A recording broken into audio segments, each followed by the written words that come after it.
Hi everyone, we back for the classic anime. So we are still doing the Mamoru Oshi's classics, and just right after the part labels, we decided this is a good chance to get into Gosenzo-sama Banbanzai. Yes, long live the ancestors. Yep, So we did watch Patlabor, the OVA, both yep, films, as you touched on. We've also seen Angel's Egg. We did yep. a double feature, Angel's Egg, and I believe Night on the Galactic Railroad, as one of our Yep. very first podcast episodes, maybe in the realm of episode 15 or something like that. Wow. What Back? other Oshi stuff have we watched? Anything? I don't think we did a Ghost in the Shell discussion. No, we don't. But Ma- So I guess just that. yeah, I get just that. But yep, that's a good amount of show that we watch from him, and within the same period as well, because this OVA is created the same time as he created Pat Labor TV. Or Yeah, sorry, Pat Labor's the OVAs, and then the first movie that we watch. yeah, right around 1989 is when Yep, the first episode was up for sale, I guess, because yep, this is OVA. It was a direct-to-video market, yep. direct-to-video format, I should say. If anything, though, I would say that the tone is completely different from what we have watched before. It's a satire in Yeah, the well, it's form certainly of different from like, Angel's Egg. yep, There's agreed. an element of playfulness to it that is present in some episodes of the Pat Labor OVA, like the kind of the parody ones, the Yeah, yeah, kaiju yeah. one and Yep, stuff yep, like yep, yep, that. yep, yep, yep, But yeah, I would say this is his most blatantly absurd and comedic work, yep, at least of the ones that we have watched. yep. Because I can say that we can pretty much sum up the event of a single episode like in one sentence, but they kind of break it out for me at least for half an hour. Yeah, I mean, it is very verbose, as is his style. He Yep, loves to have two characters in a room, not a lot of different angles on them, yep, just kind of keeping the camera stationary and just listening to them talk. yep, And to me, that's his approach in that way is mixed. I get, or my rather, I should say, my reaction to it has been yep, mixed. yep, But here, I really love it. yep, yep, I've thoroughly enjoyed these first three episodes, and I feel as though they're the sort of anime, despite their, I mean, the visuals are strong. The animation there's lots of bursts of really good character animation and even full background animation with perspective changes as characters like stand up and sit down yep, or get taller or shorter, I guess, look from different angles. I'm thinking yep, specifically of the scene near the start of episode 2 where Inumaru calls to Maroko to invite her into the bathroom, yep, the yep, yep, bathtub. So after he does all this sort of crazy springy animation to like get out of his clothes and jump into the bath in a swan dive, which looks great, yep, then we see a POV shot of someone entering the bathroom. Turns out not to be Maroko, but his father, Kinekuni. yep, But that cut of like full cell animation with no static background is just wonderful. yep, yep, And yeah, I mean that's an obvious highlight, but I feel like there is a lot of stuff to enjoy on the visual end of the yeah. spectrum here. And I think even like the story itself is very observed to the point that like it it kind of like freewheeling as well. It just like go to the direction it wants to go. So we got the this family who The we Yomota got family.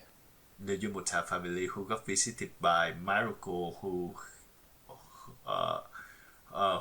declared that she is from the future and she is the great granddaughter of Inumaru. She's the granddaughter of Inumaru, the son. Yep, So yep, she is and the great granddaughter of Kinekuni, the father. yep, yep. And this is reinforced multiple times by her repeating over and over, I am Yomota Maruko, uh, daughter of so daughter of so and so, granddaughter of Inumaru, Yep. uh, great granddaughter of Kinokuni. She repeats her self introduction over and over, very formally, Yep. um, to show reverence for her ancestors. Yep. And the reason Yep. she does that, it is explained, I believe, in episode 2, is because in the future, uh, the fabric of society has begun to break down, Yep. and in response to that, people are like taking time machines into the past to live with their ancestors, Yep. which is just such a ridiculous and inventive and clever Yep. way of satirizing Japanese, I don't know, like family dynamics, I Yep. guess, Yep. Yep. where Yep. there's a lot of emphasis put on respecting the elderly, respecting one's parents and one's forebearers. I feel like that is one of the main, I guess, needles that Oshii is trying to push Yep. into, like, poke his audience with. Yep. I agree Um, because we see like this type of family essentially get break down with the appearance of Mariko. So the wife, the mother, Tamiko, she live at the end of episode one by a dramatic, her um, her stage just got further down the stage, yeah, so she that she descends into disappeared. the floor. Yeah, there's Yep. like a trap door. Yep. Yep. Yep. Yep. Yep. And it's the way it's animated, it's like a practical effect as would Yep. actually be used on a stage in a On the theater. stage. Yep. I actually like that. I like that scene. Yeah.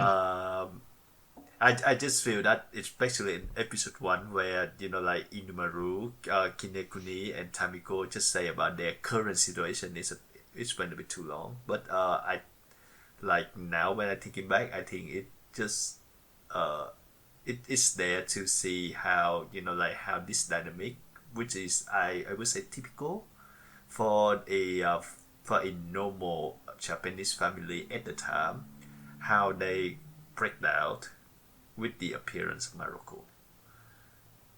Yeah. I think the reason that it goes on for so long and that the characters are so wordy, apart from that being like Oshii's calling card, Yep, is that the longer they talk, the clearer it is that they don't really have love or respect for one another, yep, yep, and yep, all of yep, their words feel emptier and emptier.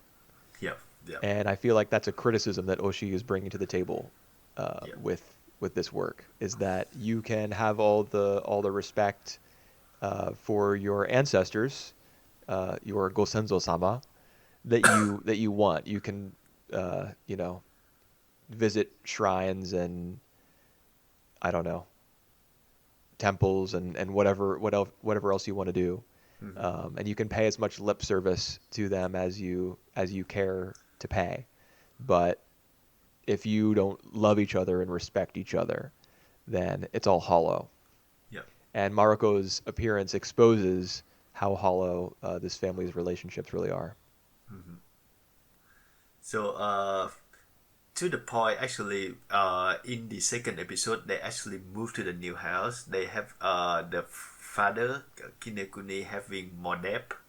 That's he not I don't think that he can be able to pay off. Yeah, I don't think we get the reveal about his debt until episode 3, when Yeah. the bill collector comes, who bears a strong resemblance to the time that To what the is it, the Bunmei. time policeman or time enforcer, Uh, Bunmei, yes, from yeah. episode 2. Yep.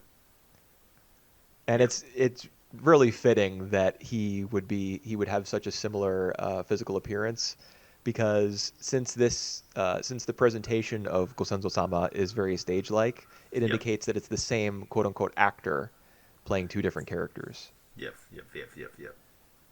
Yep. which is I feel like the show's presentation is really really clever. I like it a lot. Yep. And yep. I actually think that this is a pack of being a satire can be a really good material to run as a horror movie. Because how like the life of this family just like just breaking apart, and it just become more and more destructive in a way. I would say that, Destructive? yeah, I would say that Inumaru and Kinekuni would say otherwise because they been, like totally hooked to with the appearance of Maroko, but uh, they sort of doing every destructive behavior there. So Kinekuni having more depth, buying a new house just to get away from the neighborhood, and Yeah. Inumaru just like having a lust to self-proclaim granddaughter come from the future, but having the same age as him at the moment. Right.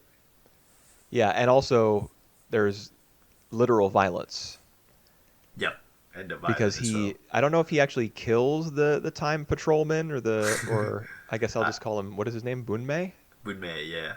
I don't Yeah. think he killed him, but yeah, he's done enough damage to Bunmei for Well, sure.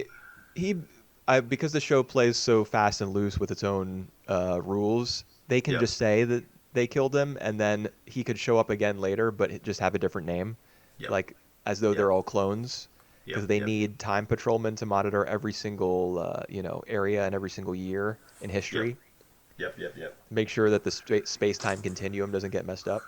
yep, But honestly, you know what? The sort of violence the in this show, not only in that scene and in the scene where he tries to pull the same trick, look a UFO yep, yep, on yep, the yep, debt collector, the loan shark in episode 3, and of course, it plays out in exactly the opposite fashion. yep, Not just that, but also when the show is setting itself up in episode 1, and he reveals that he, rather than buying like a particular sweater that uh, he had his eye on, he buys a yep, bat. yep, When yep, he yep, does yep, that, his father's holding a newspaper which shatters like glass, yep, yep, which is just a little surreal twist, I guess. But then his father reveals, "Oh, I also bought like a driving iron, a golf club." yep. And when they both brandish those weapons, it's clear that there's tension between them. It's not just that they have no love or respect for one another; they want to kill each other.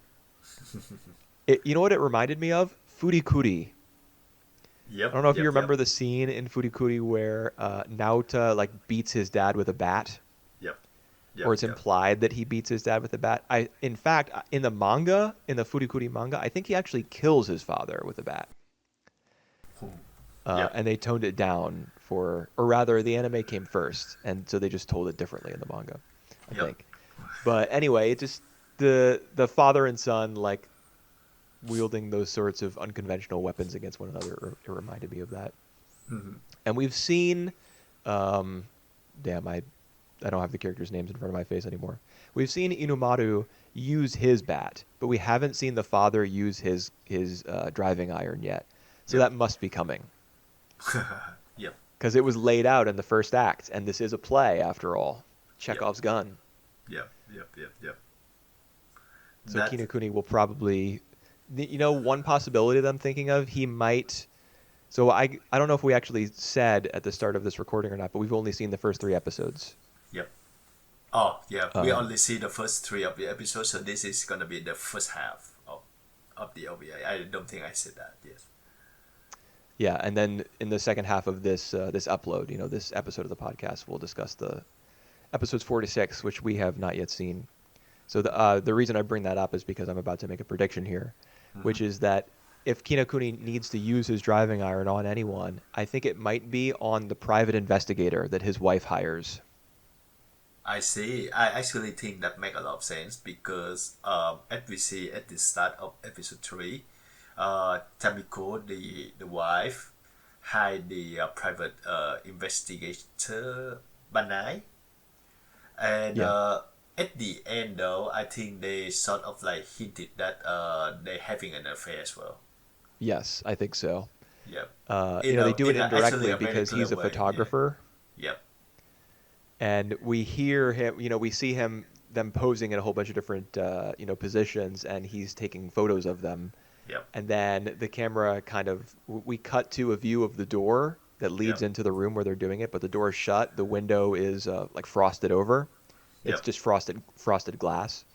Um, and the camera pulls back as we continue to hear noises of like pleasure and ecstasy Yep. coming from the room as they're taking these photos and are totally wrapped up in what they're doing. So yeah, I think that's probably a way of like humorously framing an affair. Yep. Well. And yeah, I think he might kill Bandai with the tire iron, Yep. with the driving iron rather. Yep.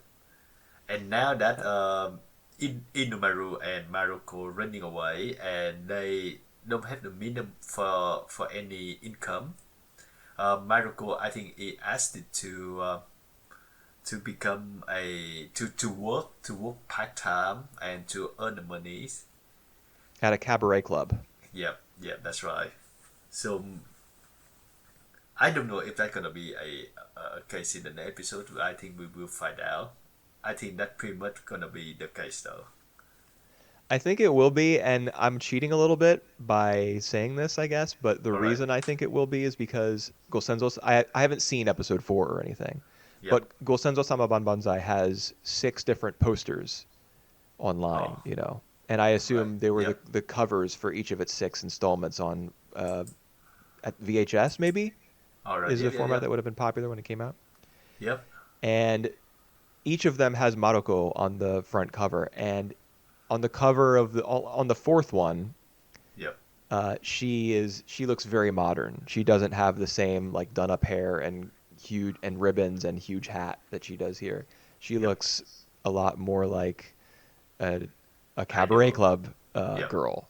So Yep. I she may go to a cabaret club and work there, and that would be another Just way for Oshii to satirize an aspect of Japanese life. Not only Japanese men's addiction to visiting these sorts of places after work, but also the expectation that you would inherit your ancestors' debts and be forced into that kind of work yep. as a result. Yep. I Because think when I the debt collector comes to talk to Inumaru's like, well, I left my family behind. I have no more connection to them. I have no love for them. I'm not going to take on their debts. But the debt collector's response is basically, this is Japan, dude. Too bad. yep, because I think that happened way in the past as well when there's still a samurai era where like the husband went into the debt and just kind of getting the wife to be as a A prostitute prostitute to pay off the or a debt. geisha. Yeah. Yeah. Or whatever. Yep. Yeah. That, I mean, women were considered property at that time. Yep. So if a man can't pay his debts, with money or with goods or anything, he has to pay with his I don't know, most Yep. valuable possession. Yep. Yep. And in Inumaru's case, that is Maroko. Hmm. Although she is totally willing to work, and Yep. perhaps she doesn't understand. Well, actually, she comes from the future, so you got to figure in the future they have cabaret clubs on steroids, or maybe Yeah. it's all robots and humans don't have to do that sort of work anymore. Yeah, the thing is she totally like a question mark at the moment. We don't really much know anything about her. Just a claim that she come from the future, which is not verified. And Yeah. I The think way that that it's framed at the start of episode 3, when the private yep, investigator is recapping all this information to Tamiko, yep, the mother, yep, he keeps saying like apparently or supposedly when yep, talking about Maruko coming from the future. yep. So very interesting. So we don't even know if Maruko is actually come from the future or if if she have any like agenda to go back here. And we just see a lot of things from Inumaru and Kinekuni points of view that like they basically lost their minds living with Maruko and they enjoying every minute of it, not for Yeah. good reason. Yeah, I mean, a point is definitely made that the reason that the father enjoys having her around so much is that she's like the perfect wife, basically. Not Yeah. not as though they are married or have the dynamic of a married couple. Yep. but that she is subservient, and Yep. that's what he wants and expects. Yep. So he's perfectly willing to like see his wife out the door, or should I say through the floor, Yep. uh, and let he just lets Maruko take over her duties, I guess, Yep. Yep. Yep. because he, more social commentary, I feel, is the sort of man who really can't take care of himself because he expects women to do it for him. Yep. And yeah, now he doesn't have that anymore because his son has left with her in tow. Yep. Yep. It's interesting to see that how he will become in the next few episodes, because now he lost what I don't I think that when the collectors coming, the death collector coming, he said that he couldn't locate Kinekuni, right? Did he? Yeah, There was a lot of dialogue to parse through, yeah, and if he said that, I missed it. yeah, I think he said that specifically because now that he chased into Inumaru for the death money. Right. I mean, it would make sense that he would. Um, well, is it that he can't locate the father, or that the father can't pay? That's a good question. I did think that he found that Kinekuni is gone, but I might be wrong on that, because Kinekuni cannot pay is also a very valid reason. Yeah, and I'm pretty sure he can't. Although Yep. he is employed, but he's got the mortgage to worry about, which he talks about Oh, constantly in episode one. he quit his job as well. That's what I remember from the debt Quit collector his say. job Yeah, he quit his jobs. Like just to enjoy Maruko taking care of him. yes, just I think right afterwards, after Inumaru and Maruko running away, he having trouble at his office, and then he lost his jobs. Okay. We know he doesn't like his job very much, Yep. um, because when we're setting up the characters at the start of episode one, we've got that static shot with the sky in the background, which eventually gets taken up by the airship with the Canon, Yep. um, or Kodak, the Kodak advertisement on it. Yep. Yep. Yep. When the father and son are talking to one another, and there's that technique that the show uses where, even when they're thinking to themselves and not speaking aloud to one another, but they're just thinking their thoughts to themselves, they still say them. You still hear their mouth move, or you see their mouth move as they're speaking Yep. their Yep. Yep. Yep. lines.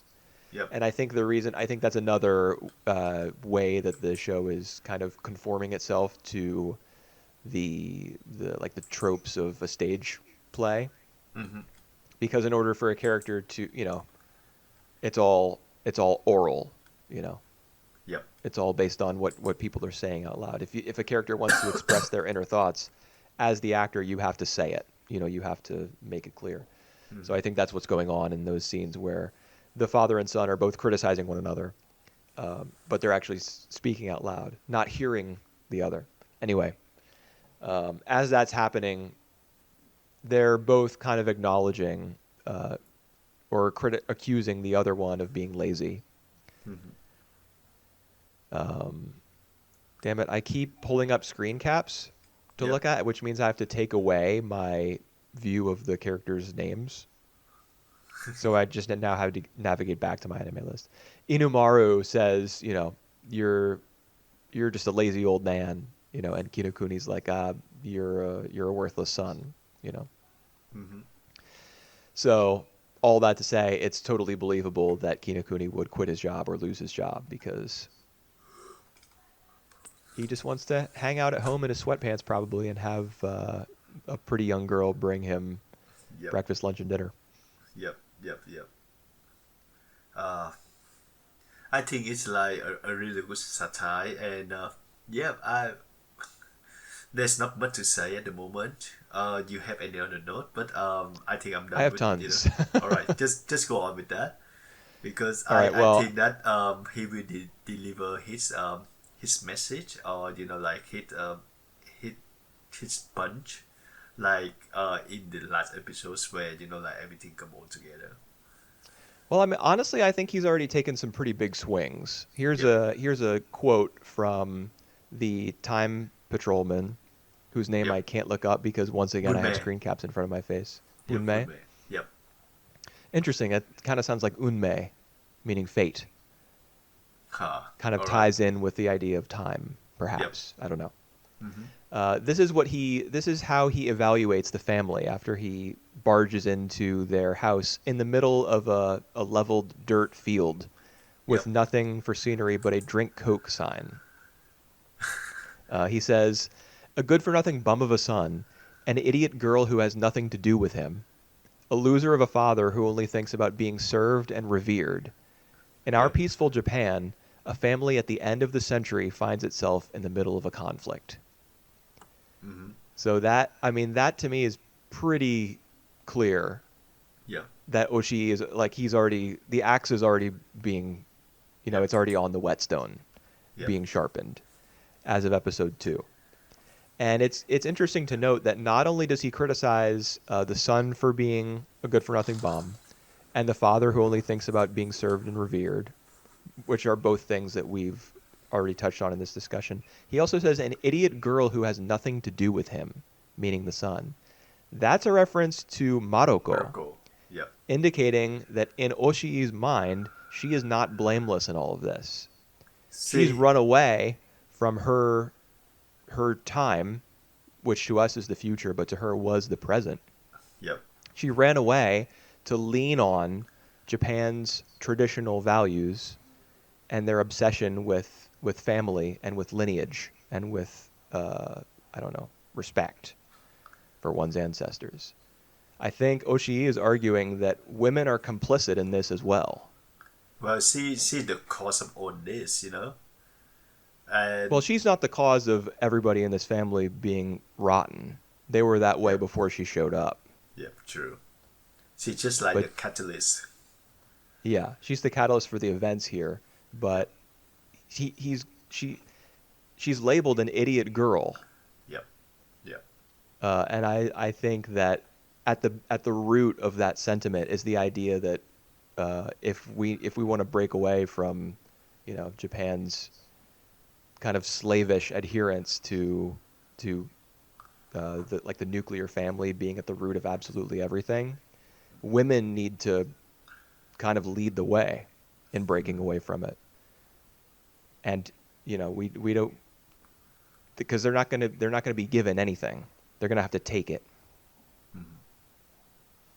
And that, I mean, that's been historically true of women's independence movements and suffrage movements, getting the right to vote, for example. Yep. Men were not just going to hand it over, you know. And I just now, as I was saying all that, I had another like kind of brain blast about something else that may have been on the author's minds. I don't know if Oshii wrote every single episode or if indeed he wrote the episodes himself. It could have been somebody Mm-hmm. who he collaborated with or somebody who did it entirely on their own. Yep. But yeah, I think it just have like Oshi's stamp and attitude all over it.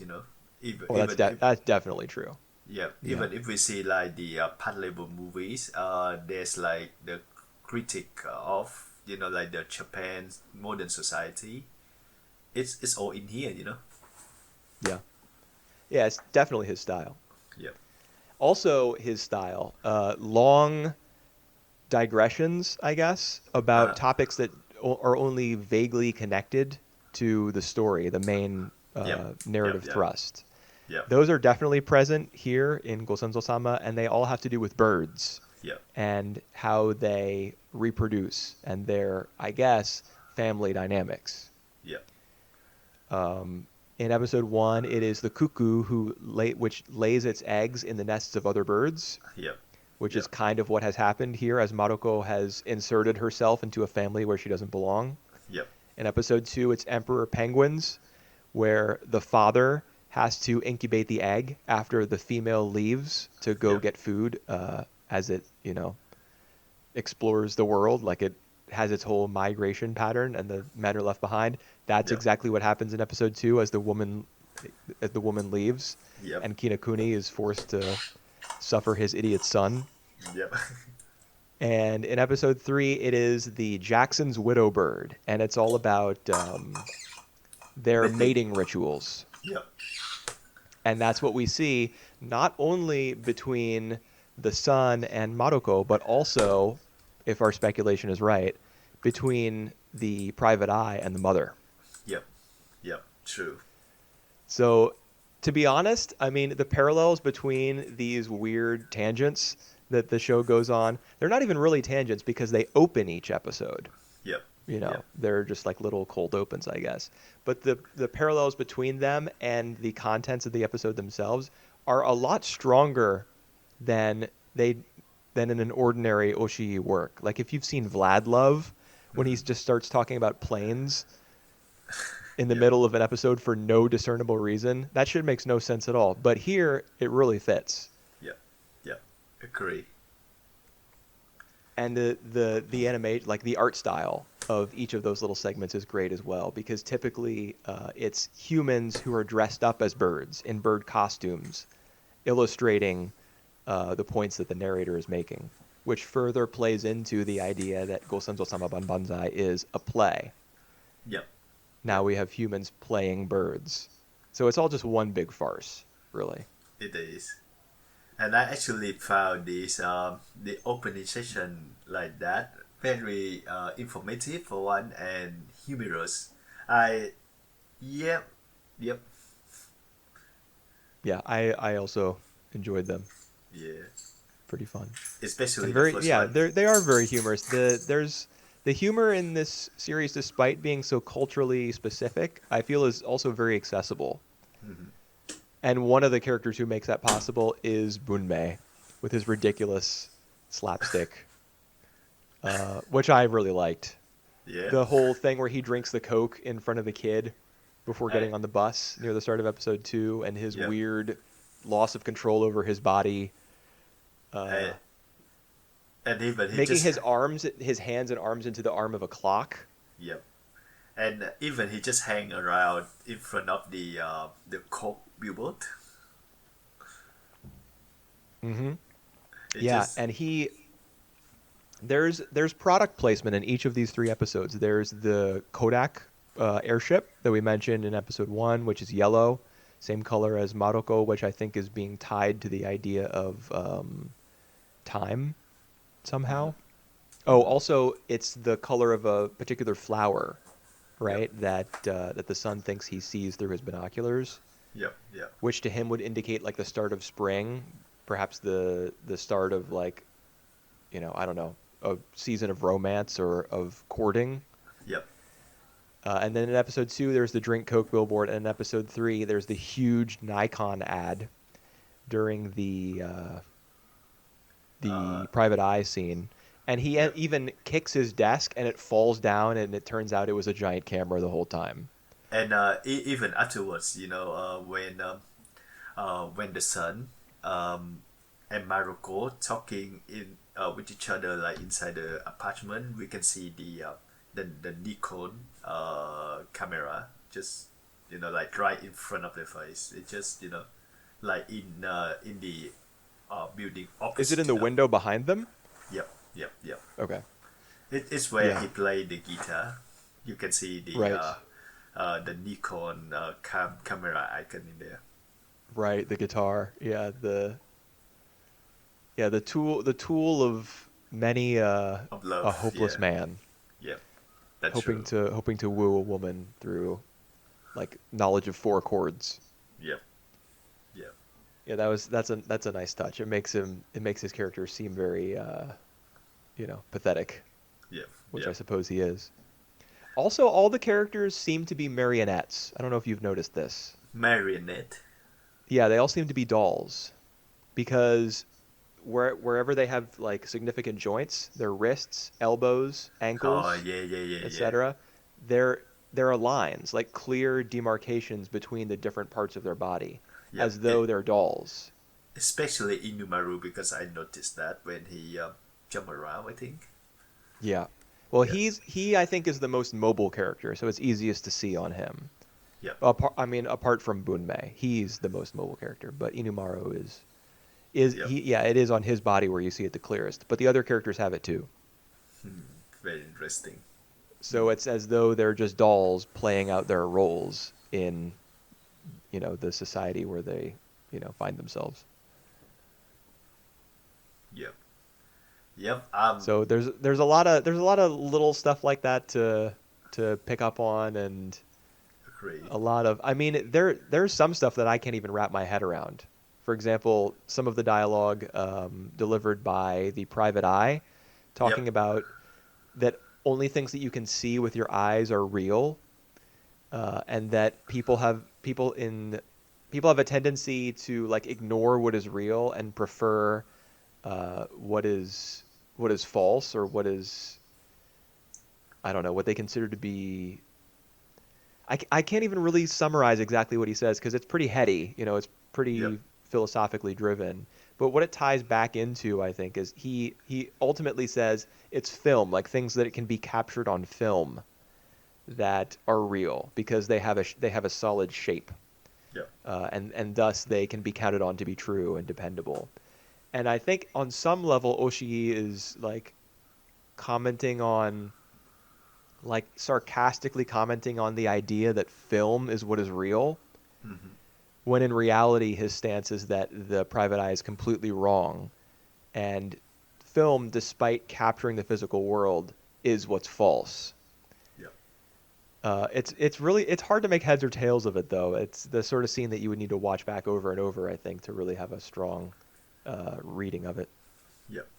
I'm actually eager to like to find out more. Watch the last half of the episodes of the OVA to see like how everything played out. I actually do wonder that because it's shaped like a play. I wonder that if like if the Japanese have been like making it a play before. Oh, that'd be interesting if it was adapted for the stage, you mean? Yeah, yeah, yeah. Because it's actually very economical to do that as well because there's not a lot of scenery. Yep. They're just like normal prop and it kind of structured like a play as well. Yeah, you could do it with just. I mean, A so table, far you would just need 4 sets for everything we've seen so far. All of episode 1, all of Yep, episode 2, and then the 2 halves of episode 3. You just need yep, 4 sets. And to be exactly. honest, you really only need 1 set, and you just change the picture that is behind the window, because there's always characters in the foreground, a window in the background, which Yep, lets you see, whatever product is being chilled on a blimp or a billboard or whatever. yep, And then just the dressing, like the set dressing of the room, can be changed to indicate that you're in a new location. yep, Yeah, I don't know. exactly. I don't know. It may be that. Well, I mean, Oshii is a big name in Japan. He's like a household name. He directs live action film as well. Hmm. So could be that So, he's big, like he has his hands in enough places, or enough people are fans of his work, I guess, that or this could be maybe, adapted as a play. yeah, or maybe just the material here is just too controversial to make it into the play. I don't Yeah, know really. I mean, there's Japan has a long history of like countercultural art, Yep. so I'm sure there would be people who would want to put it on, Hmm. but it may be too niche. Yep. That's also a possibility. I mean, the clearly we're taking a lot of pot shots at elements of Japanese life in this series, but it's not that it would be like offensive or anything so much as people might not be interested in somebody who's like, I don't know, a work that is so, it almost exists solely to laugh Yep. at the people watching it, at people in general, you know, even at the people who made it. If the comments about film or anything to go by, Yep. like if film isn't really what's And true, then why bother to make one? Why bother to have made this OVA? I think it's also the commentary on like the protagonist as well because Inumaru just in many occasions to say that he's like the main character so he's supposed to like to act this way Yeah. And then there's like a counter of that as well, like when the debt collector come in and say like you cannot do anything. Yeah. That's true. Yeah, Inumaru does like he'll get a monologue essentially. Yeah, Um, we have he's the character I think who is isolated most often, like visually. For example, in episode 1 when he goes to answer the door yep, after the yep, eye yep, catch, and it yep, should be noted that because this is an Oshii work, there's a basset hound in the eye catch yep, chilling up on a cloud with God, who has like a halo and a staff and everything. yep, Or maybe that's Moses, since he does have a staff, and Oshii has was uh, formerly a Christian. yep, I don't know. But yep. in any case, after the eye catch in episode 1, Inumaru goes to answer the door, and it's just the door and black space all around him. He's like visually isolated. Yep, In order for his mother telling him not to answer the door, so her voice can kind of like echo, and you get a visual representation of the fact that she is kind of surrounding him. yep, yep, And yep, then in episode 3, when he goes on his tirade about how he's the main character, and as a result, he's supposed to do this, this, and this, and these things are supposed to come naturally to him, and why isn't his life working out? I seem to remember that in that shot, we also got a close up on him from a low angle, maybe, mm-hmm. and it was just him, no one else in the frame, real tight on his face or body. Yep. So there you Whew. go.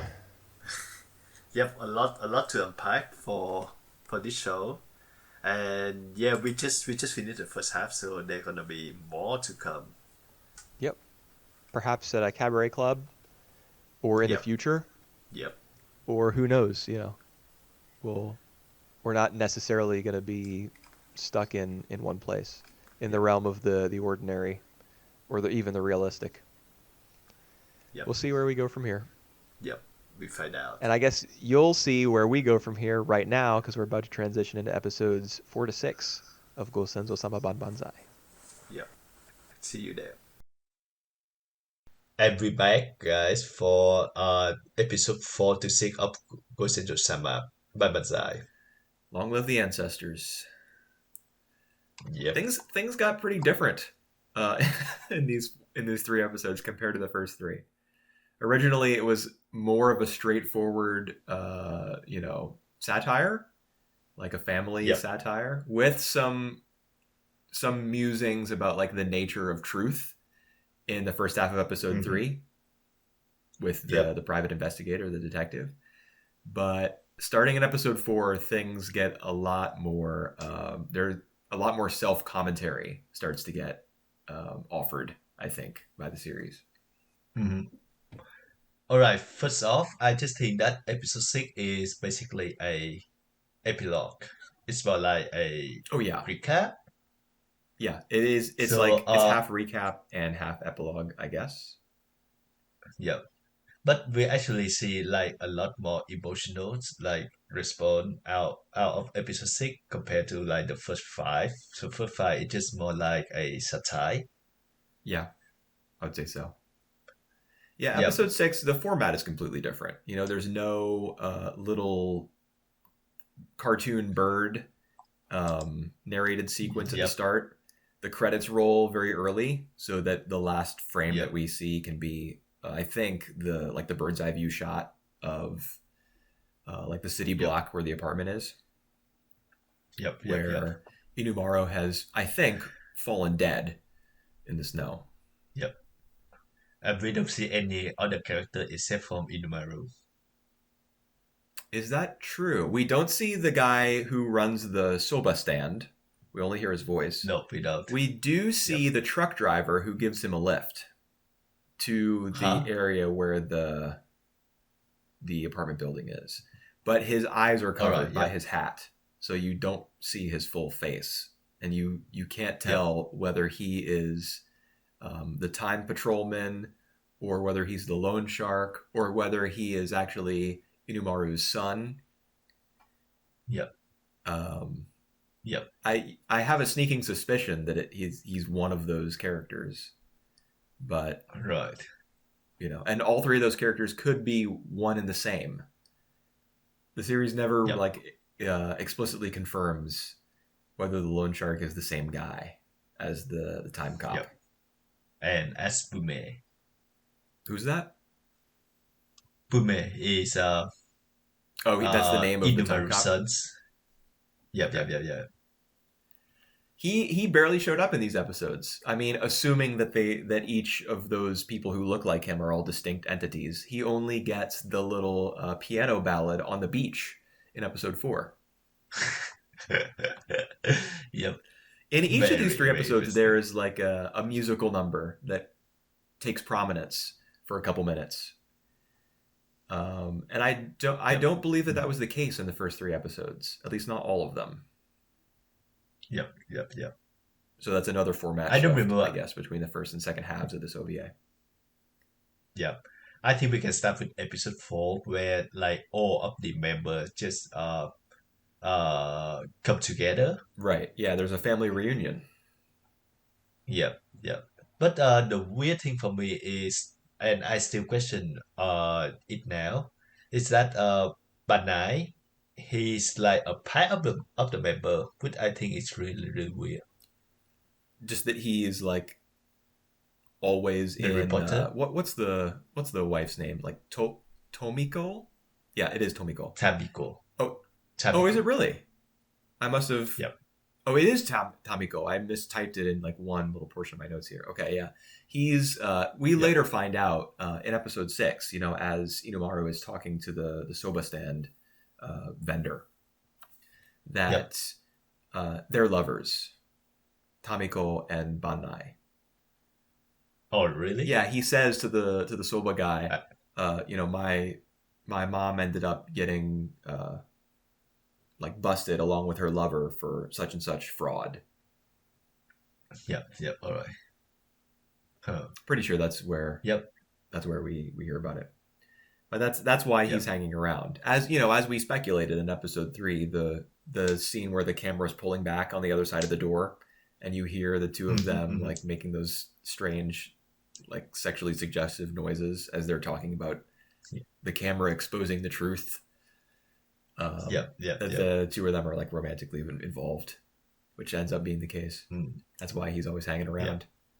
Plus, it makes the dad even more pathetic, which seems to be one of Hoshii's missions with this OVA. Is just for the dad to be as big a sack of crap as possible.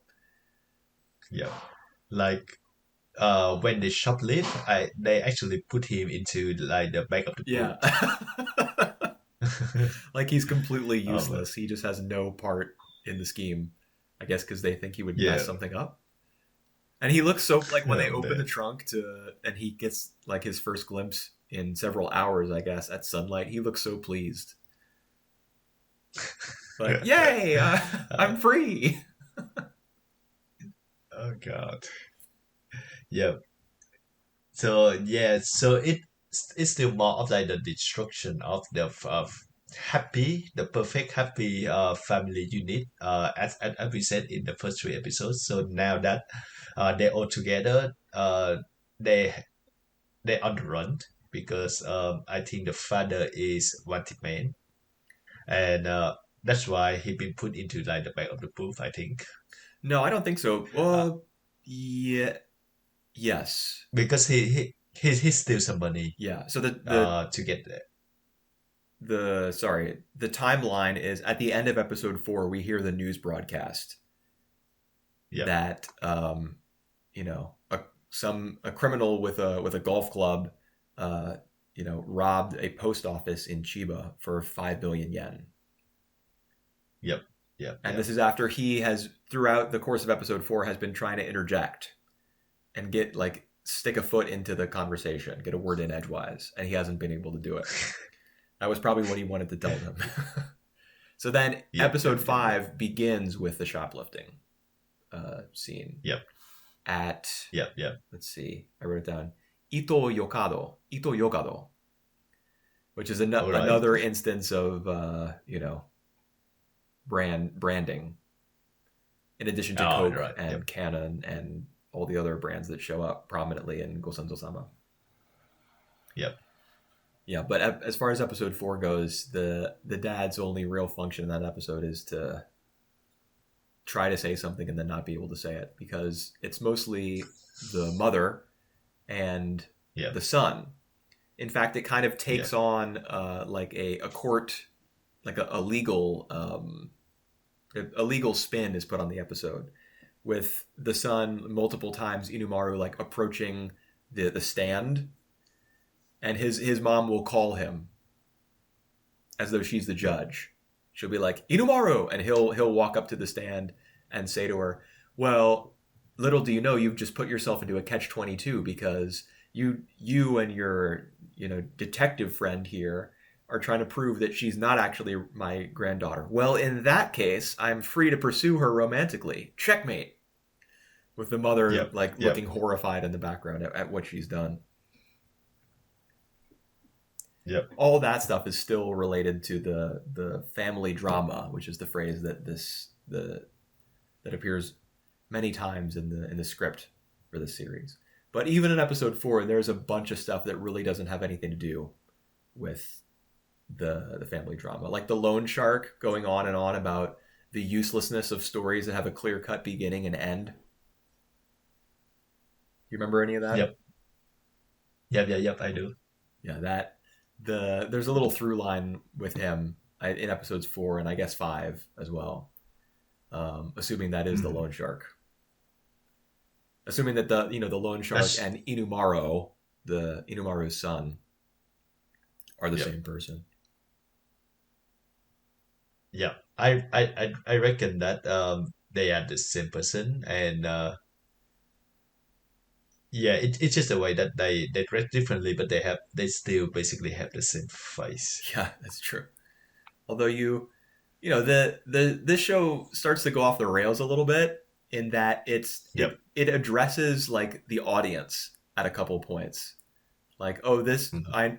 we know that the premise of this show is a lot different now than it was at the start, but you as an audience member, you have to see it through, because if you weren't willing to question the stupidity of its original premise with time travel and Yep. a woman going back in time to visit her grandparents, Yep. then you can't abandon it now. Yep. Which is, at several points, I think, during the back half of this OVA, Oshii is basically just talking to a captive audience directly through the characters, which is, Which I guess, which is not uncommon in stage or of theater performances.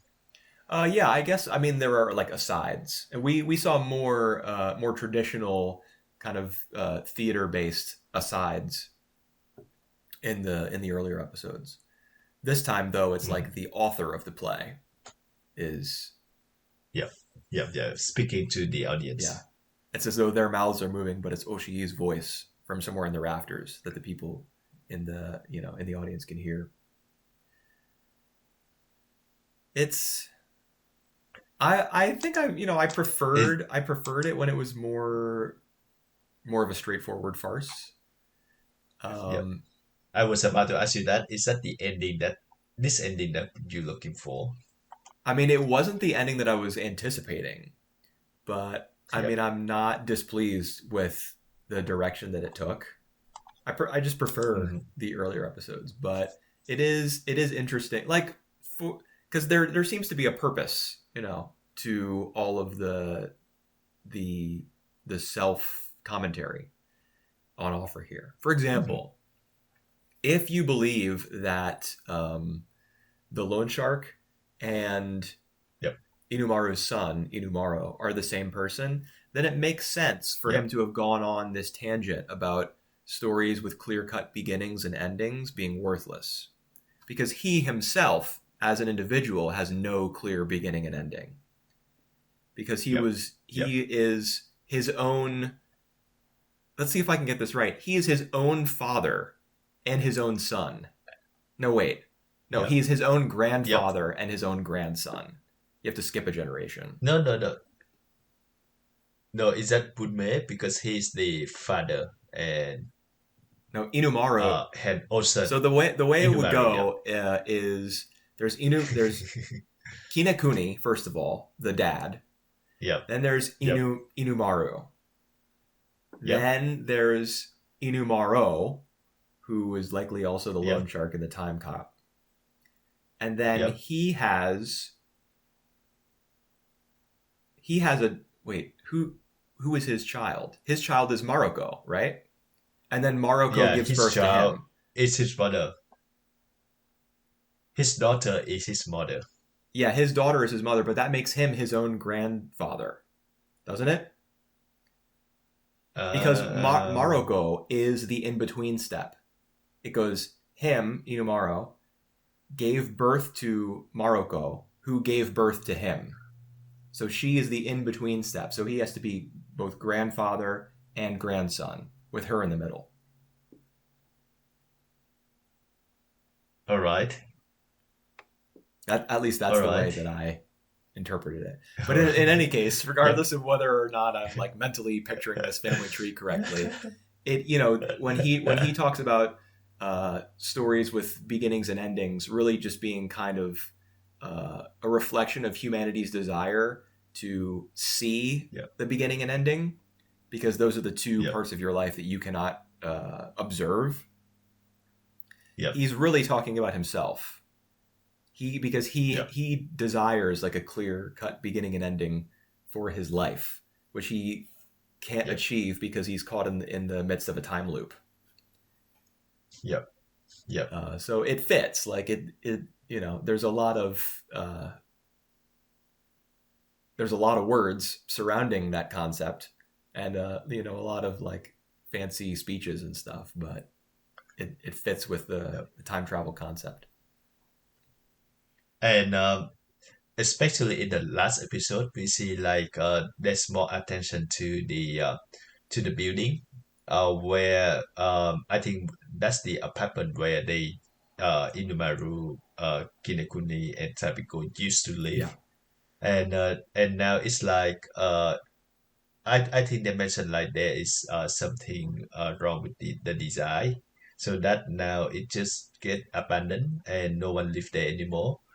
Uh, I think that is something that uh, uh he he want to touch, and he touched a bit briefly as well, more prominently in Past Labors, the first movie, about like the thing that the building, the thing that they usually, but now just like just kind of no one live there anymore, and just kind of obsolete. Was that the first Pat Labor movie? Was that the one with the plot where like the wind was going to go through these empty buildings out on the?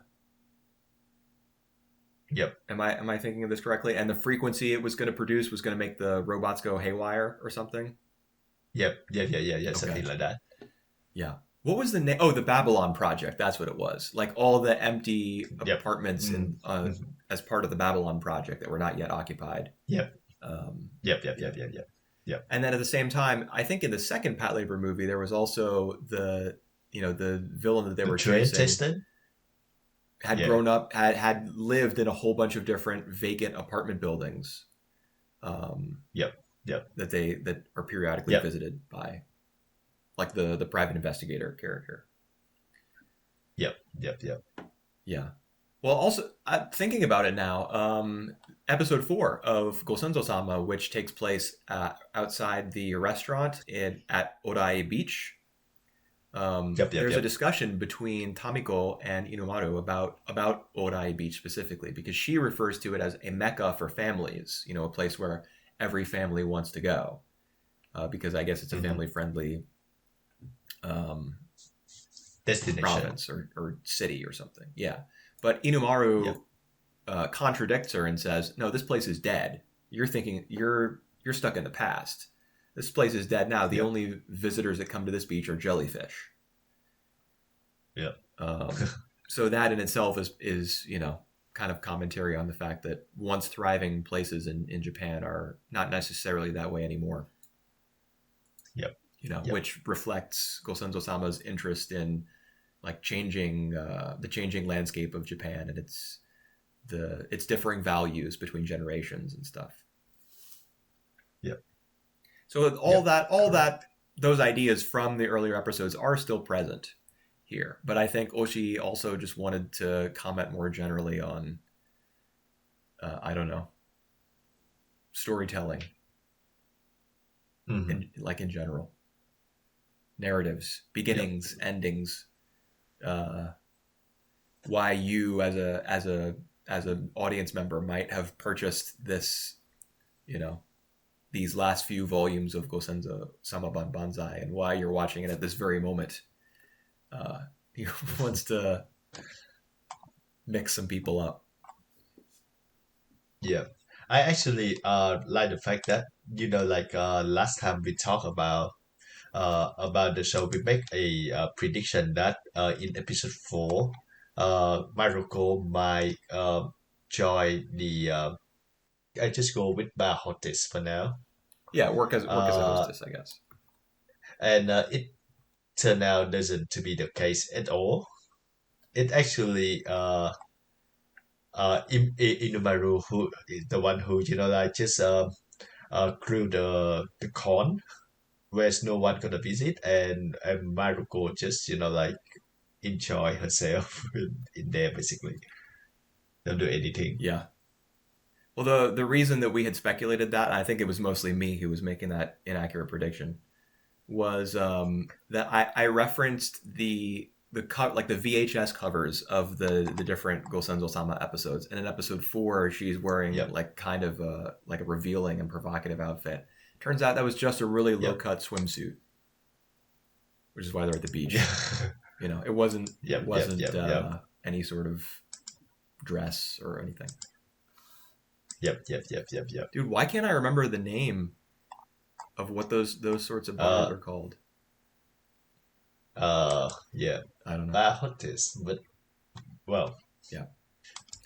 You could say hostess it's bar, not that but important. there's a different word.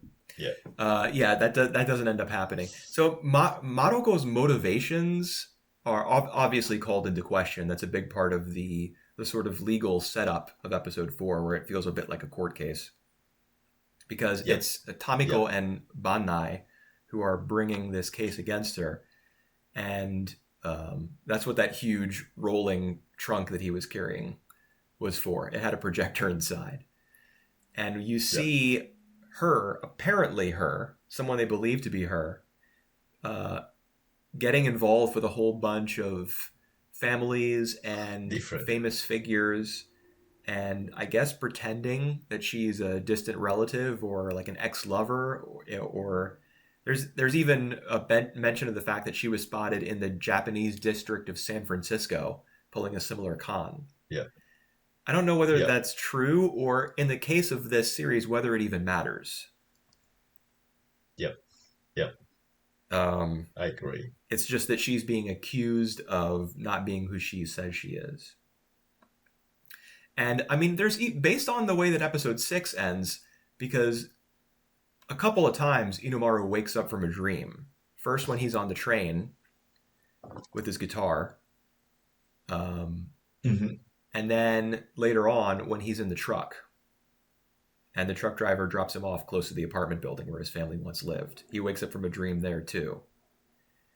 Yeah. So I think there's a question in the final episode of whether the things that we've seen were even real, whether Maroko Yep. was even real.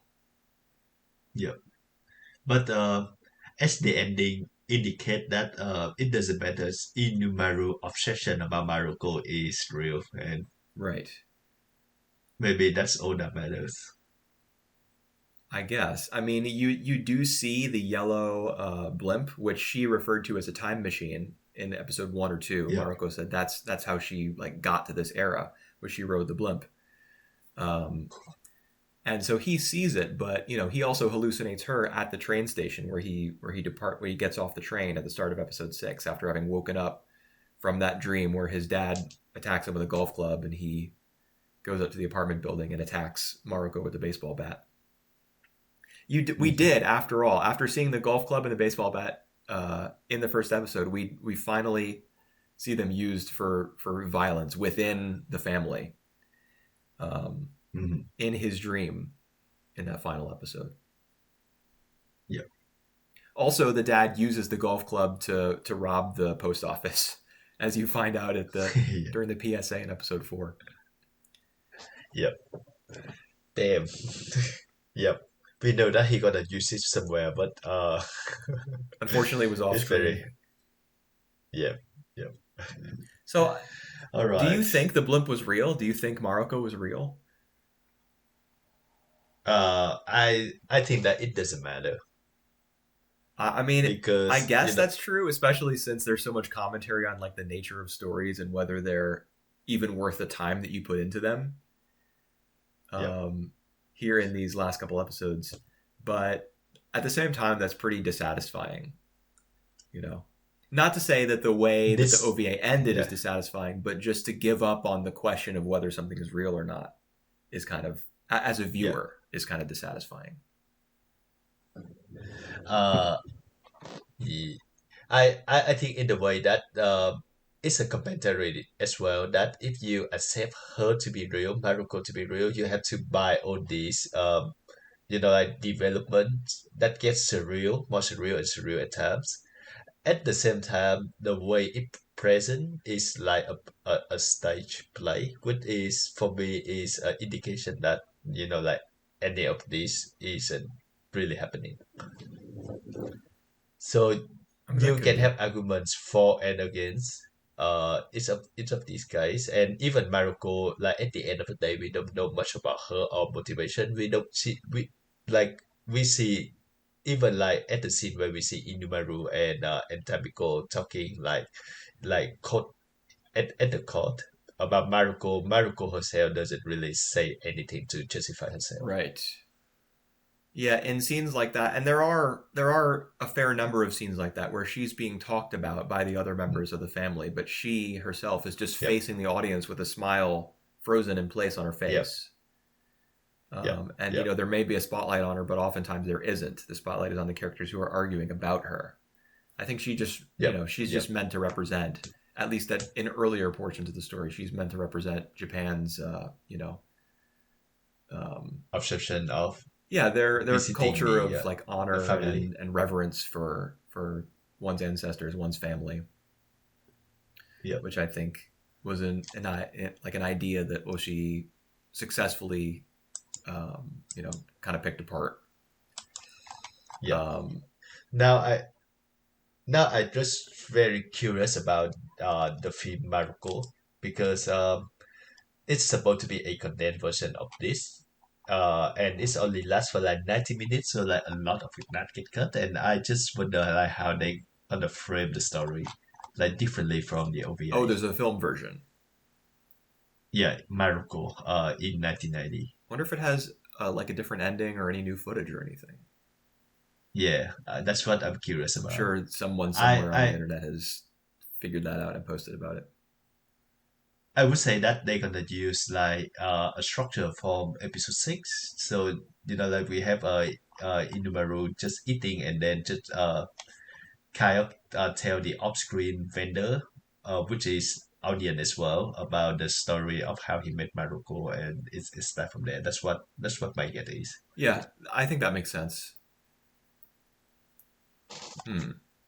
But yeah, I'm very curious to find out Well, about like how they structure these movies or this OVA. I don't imagine, like, I don't really have that much interest in watching it to find out now that I've Yep. seen the OVA. But someone's probably just Mhm. written a little paragraph or two about it. You can find out that way. Um, hmm. So the question of, so why did she, let's say that she's not a time traveler. And there is an argument to Right. be made that she isn't, because as we find out in episode 6, as Inumaru is talking to the soba stand vendor, he says she kept herself from all the men, which Yep. indicates to me that she didn't All right. sleep with Inumaru. And that would Yep. mean that he has no opportunity. There's no opportunity for, um, you know, him to For be. try is born. Yeah, it's for the time travel loop with Inumaro, his son ending up being his own father, grandfather, Yep. whatever. For He Inumaro to just be his own grandfather. I think her end goal is just to disrupt the the facade. Is that facade Yeah, you say of it with an S sound, facade. facade of the happy family structure. So she there to like to make an end of that. But that's interesting though, because she originally represented the idea of reverence for one's family. Yep.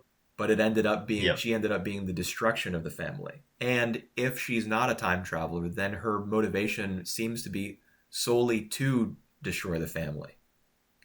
So what is the message there, Yep. that obsession with family only leads to like dissatisfaction within it, or like the dissolving of the family unit? It's might be to take a look at the family who seem like normal at the in the surface, but like being corrupt. At the end, like each other just don't care about any other members of the family, and she's like the representative of that. So the reason she meet the family through that is like to resemble of like of uh to resemble of like paying respect to the ancestry. That also is a sham. That also is like her way of discrediting, if you understand what I mean. I guess so. Like she uses the idea of reverence for one's ancestors in order to discredit the idea. Yep, that. But we never know for sure because he never seemed to be like more than a characters, like a real characters that have any real motivation that we you know Yeah, she does very little uh speaking in these 3 episodes. I mean, she's not even in yep episode it 6. yep And in episode 4, where her authenticity, I guess, as a time traveler, as a member of their family, is being attacked, she hardly offers a defense for herself. I'm not even sure that she does. She does have a musical performance though in one of those 2 episodes, 4 or 5, though, doesn't she? No, yep no, she yep gives yep a yep speech right after the eye catch in episode 4, right after we see God and the Basset Hound chilling up in heaven, and we come back. She gives a speech about family and the importance thereof. yep. So that's also maybe just just to discredit it. So Perhaps, yeah. She doesn't even bother to defend herself. Really, she just continues hammering on and on about how important it is that that she's that the family unit is, and that she's visiting people, you know, her family, people to whom yep she belongs, I guess. But the question is raised constantly: Does she really? Does she really belong? yep yep yep. There's a lot. There's So man. There's a lot here. yep. But that's the thing because we don't really get to know this Mariko character, so we cannot know for sure about her motivation. And I think it may be by design as well. Yeah, She's supposed to that's be definitely true. this, yeah, this character who we cannot access to her motivation. Yeah, if she were more well realized and See, more fleshed out as a character, then she wouldn't represent what she does. Like she she's wouldn't be yeah, more of an she wouldn't be the sort of icon that she is. yeah. I think she's like an object of maybe desires and like you said, an icon. Yeah. Well, she is an object. People for Inumara, she's an object of desire. For the father, perhaps the same, like on a Freudian level. But Yep. also, she represents the upholding of ideas that his generation cling to, because she honors him first, like foremost among the family as the great grandfather, and he craves that. Yep. And then, of course, for And for the mother, she's an object of hatred because she's dominating the interests of the men in the family, I guess, or the attention of the Yep. men and And reinforcing like it in the patriarchy inherent yep. in the Japanese family system, perhaps by serving them so I dutifully. yeah, I noting that as well because on her speech, she always mentioned about the grandfather, Yeah, the great grandfather, the grandfather, but never about the grandmother. I that's not actually true. She does mention her One grandmother at one like point. once or twice when she does that whole spiel. Daughter of so and so, granddaughter of so and so, great granddaughter of so and so. She did mention Tamiko in there once or twice, but it you know All not right. consistently. And it could All be that she in those instances she did it I don't know out of spite or like right. as a way to like backhandedly listing her last to imply she's least important or something. I don't know. Yep. All right. Hmm. Yep. A very interesting OVA for sure. Like even now, 35 years, Is it? we still have a Yeah, lot to nearly. talk about it. Yeah. Actually, Wow. it is exactly 35 years old. I think Yep. 1989. Yeah, Yep. Yep. yeah. And there's a So, whole bunch of questions raised, of course, by episode 6. The title of that episode is Papillon Dreams. Papillon being the French word for butterfly, and of oh, course, yep. a butterfly factors pretty prominently into that final scene set in the snow, where you get that shot of the butterfly resting on like a blade of grass or something, the yellow butterfly flapping its wings with Inumaru looking at it in the background. Yep. And butterflies are supposed to represent like the soul, so perhaps the butterfly is Maroko's soul, Or and it's just maybe something the he's hallucinating. yeah. Or maybe the butterfly effect. But I don't think it's have anything It could be relevant. Yeah. like that her coming back in time as a time traveler would have rippling effects throughout all of history.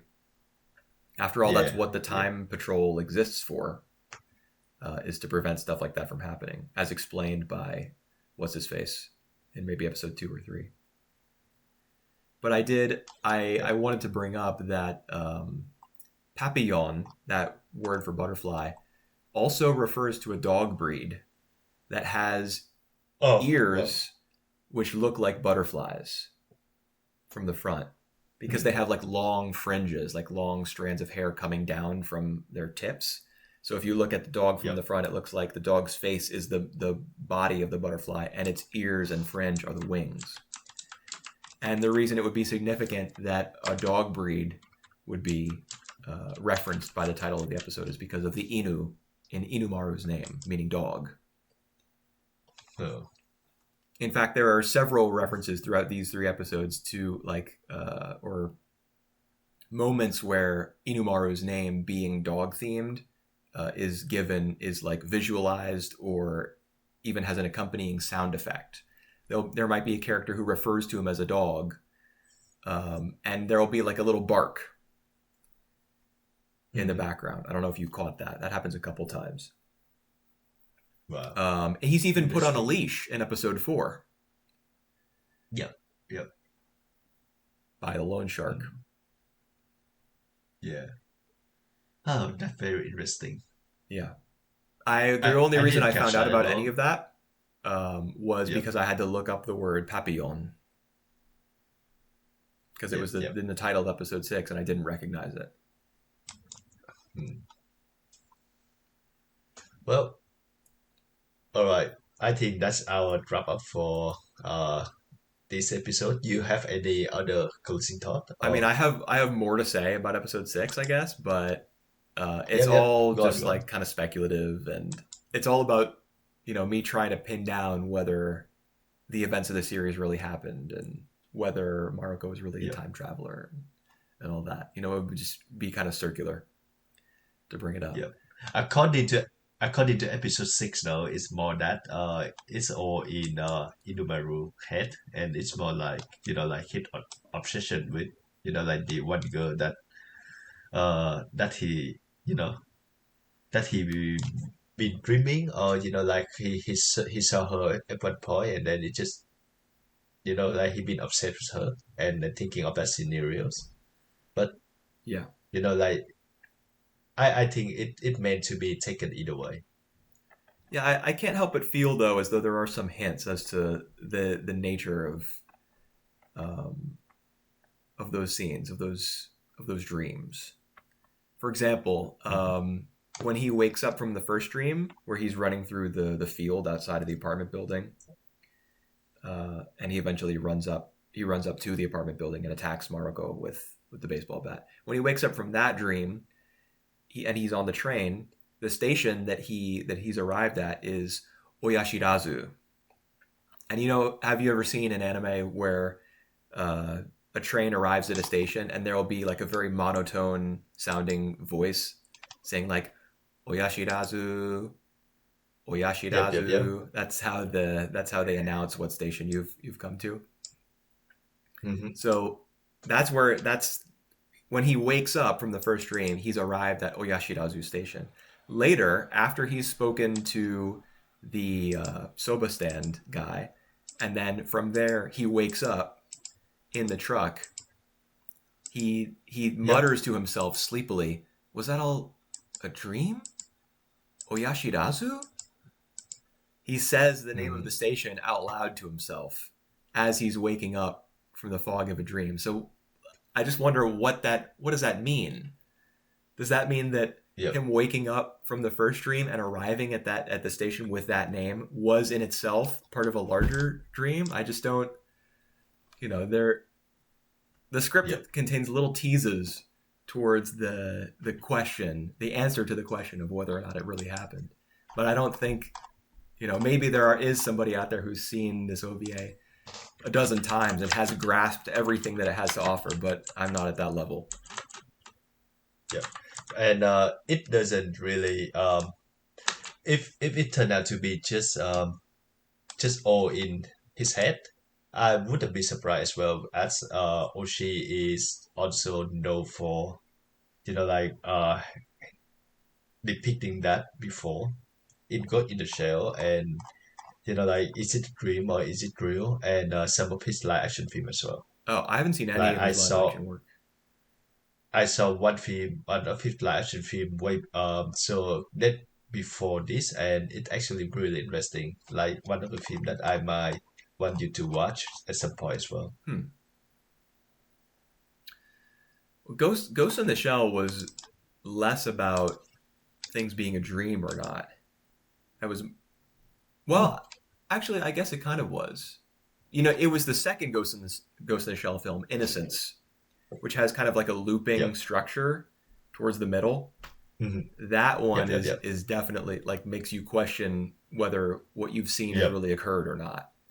Um, the Yep. first film less so, I would say. I agree. All right. If you haven't heard of the Respectacles, it's the film that I just mentioned, and it's the film that actually inspired a prequels Chinro Hmm. in the future in 1999. Jinro, I have seen, Yeah. and I So did know that Jinro was part of like a larger franchise, and it's not limited to just Oshi's whatever film it is. Did you say Respect Corps? the red spectacles. Respectacles. No, no, the red The red spectacles. spectacles. Okay. Huh. Yep.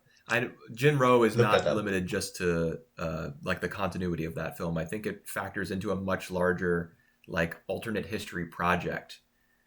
Um, Yep. Maybe involving like Dominion Tank Police and some other Hmm. anime franchises as well. I think I'm on the Yep. money with that. I could be wrong. Yep. If you had a chance, you can watch the red spectacles. Interesting. I I might I might want to rewatch it someday, but it's a bonkers. It's just not what you expected at all. Hmm. Well, it's fitting for the kind of director that Oshii is because I definitely did not expect Gosenzo-sama Banbanzai to end the way that it did, but it did. Yeah. And I would say, Yeah. yeah, overall, I enjoyed it. Yep. It's Me thought too. Me provoking. It's too. very humorous. Um, I really like the animation. It's very cartoonish, but also at the same time kind of stilted in the way that a stage production has to be because you're limited in terms of your space. There just Hmm. seems to be have been a lot of like thought and craft put into it, which is not something you can always expect from anime or from films or television or anything at all. Yep. Yep, I feel the same. So I still keen to check out the movie Marco to see like how he changed the event, how he like make the clear beginning, middle, and ending for that movies. And is there any like more hint that we're gonna see in the movies Right. that kind of explain the ending of the OVA? Yeah.